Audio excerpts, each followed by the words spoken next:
vamos os dois à médica, não por causa do número de castanhas que a Sónia já comeu, porque ela não está com nenhum desarranjo intestinal, pelo menos que se saiba para já, nem com incontinência urinária.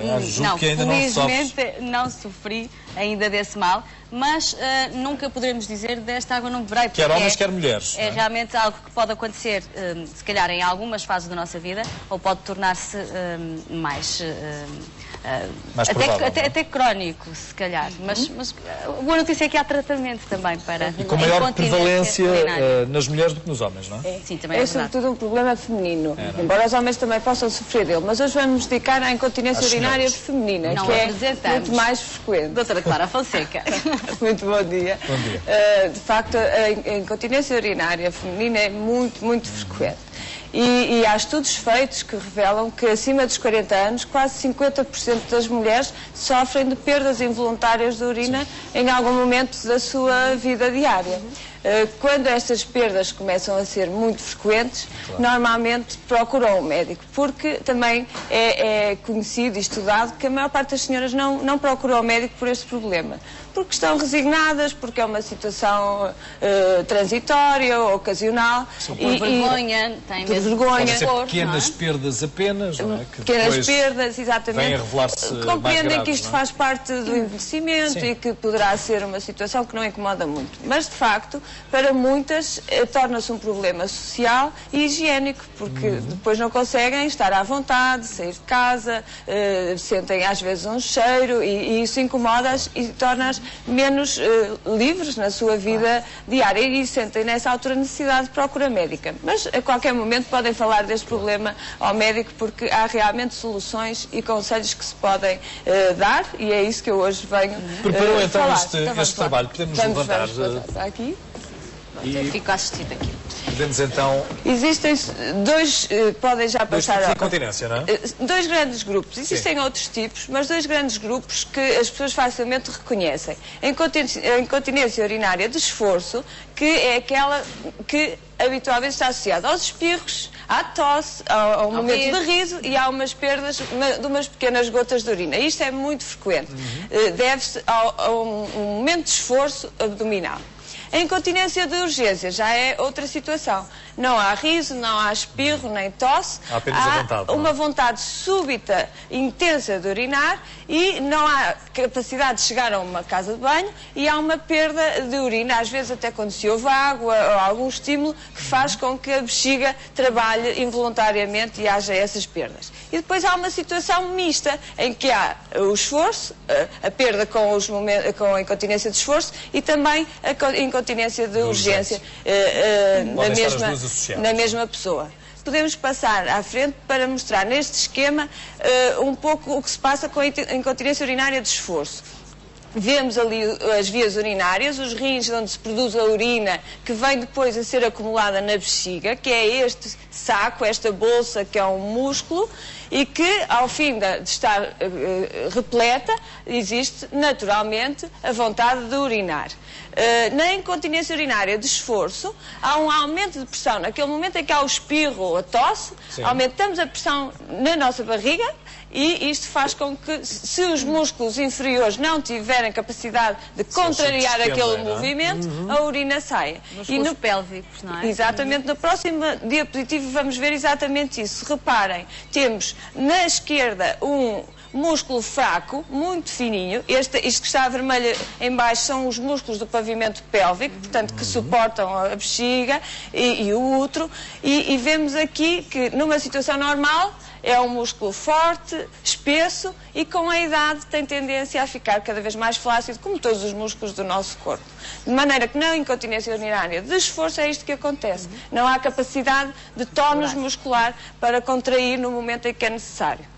E há então as tais perdas das gotinhas nesses momentos.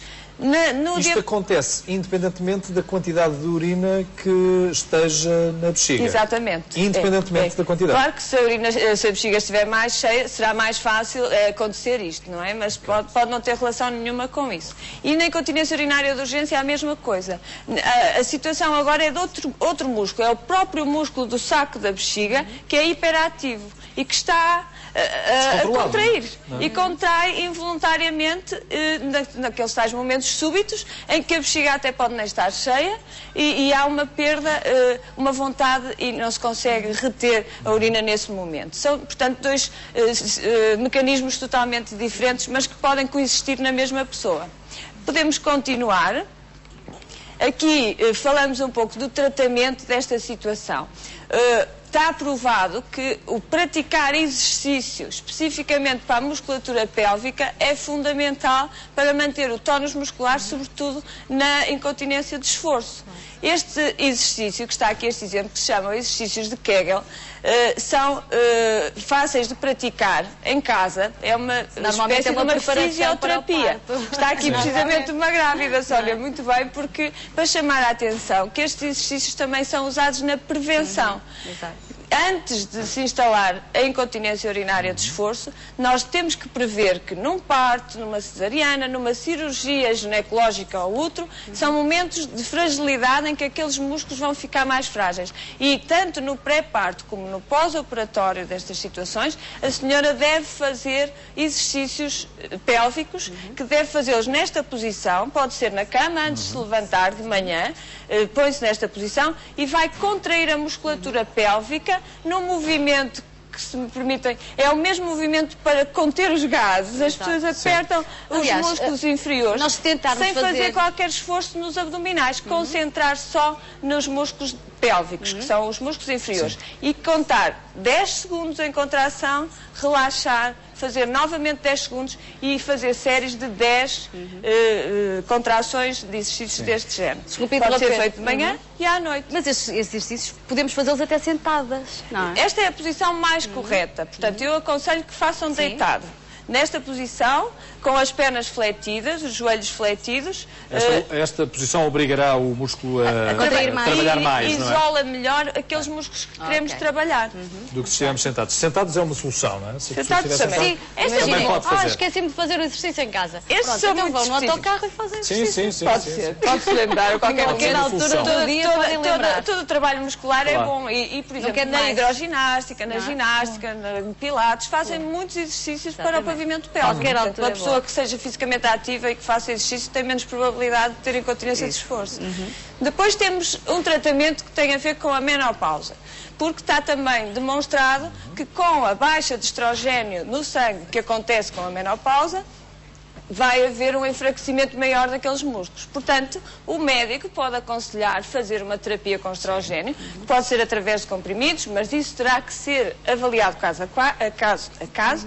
O mais frequente é utilizar-se um creme de estrogênio, que pode ser utilizado pelas senhoras depois da menopausa, para fortalecer também a parte vulvar e de musculatura ligada à continência urinária. Portanto, está perfeitamente recomendado esse uso do estrogênio tópico. Os treinos da bexiga, a terapia comportamental, estão aqui para a incontinência de urgência.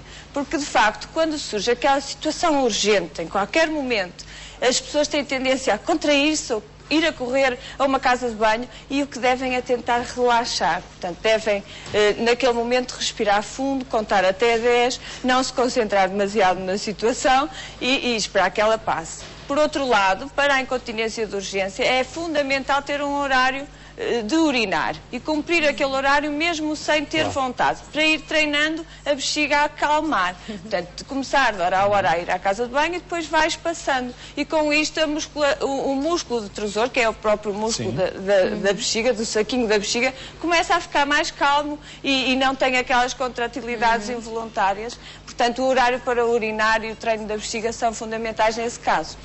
Está também provado que a cafeína aumenta esta instabilidade do músculo e o álcool. A obesidade também é um fator de risco para a incontinência urinária, que também está associada à tal flacidez e à incapacidade muscular.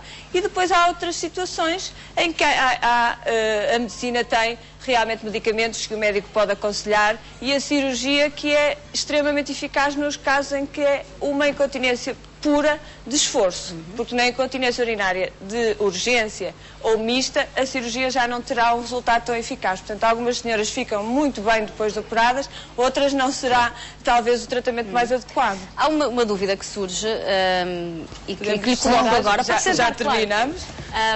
E que muitas vezes é aconselhado às grávidas, por exemplo, até para treinarem a bexiga, que façam, por exemplo, um xixi às pinguinhas e vão contraindo o músculo. Isso é prejudicial ou não? Não é prejudicial, mas não há muita evidência de que seja tão eficaz como fazê-lo desta forma, através dos exercícios de Kegel. Estes sim são os exercícios que demonstraram eficácia. De qualquer forma, isso é sempre na tentativa de lembrar que as pessoas devem controlar aqueles músculos e lembrar-se deles, que fazem parte do nosso corpo e que têm que estar extremamente funcionais e fortes. Portanto, em qualquer altura, pode também estar a urinar e travar o ato de urinar a meio, para mostrar que controla. Quem controla sou eu e que tenho ali a... Mas não devemos estar relaxados nesse momento? Nesse momento relaxado. Não, relaxado no resto do corpo e incidir especificamente naqueles músculos. O médico, quando faz a avaliação destas situações, tem que distinguir muito bem se é uma incontinência de esforço ou se é uma incontinência urinária. Por vezes até pedimos às senhoras para fazer um diário e nos trazerem quando é que foi a rir, foi a tossir, os registros, quando é que tiveram as perdas. Também fazemos um exame na procura, obviamente, de fístulas, medicamentos que estejam a tomar, que possam estar a causar estas situações. Contraindicações. Pode haver alguma pedra nas vias urinárias que também condiciona as incontinências. Falámos que o álcool e a cafeína podem prejudicar. Pergunto-lhe pela água, pela quantidade de água que devemos consumir. De facto, vamos entrar aqui num contrassenso, porque a água é fundamental bebermos, mas as pessoas que sofrem das incontinências devem moderar um pouco o consumo de água até terem a situação controlada, sobretudo na incontinência de urgência. Portanto, ter uma ingestão moderada de líquidos também será recomendável. No exame físico que fazemos às senhoras, e muitas vezes no exame ginecológico que vemos, fazemos o teste de provocação. Pedir à senhora para tossir quando está na posição ginecológica e o médico consegue perfeitamente verificar se há alguma perda. E fazemos também através do toque vaginal e pedindo à senhora para contrair os músculos, verificar esse tono se está de facto numa situação de flacidez e fazer este ensino sempre, quer nas situações prévias de cirurgias e partos, avisar que deve fazê-lo antes e depois para recuperar. E muitas vezes as grávidas estão tão dedicadas aos seus filhos que se esquecem de tratar de si e passam-se. E quanto mais partos houver, maior probabilidade de ficarem com incontinência de esforço vai acontecer. Claro, muito obrigado por ter vindo à Clara Fonseca. Hoje o tema foi incontinência urinária.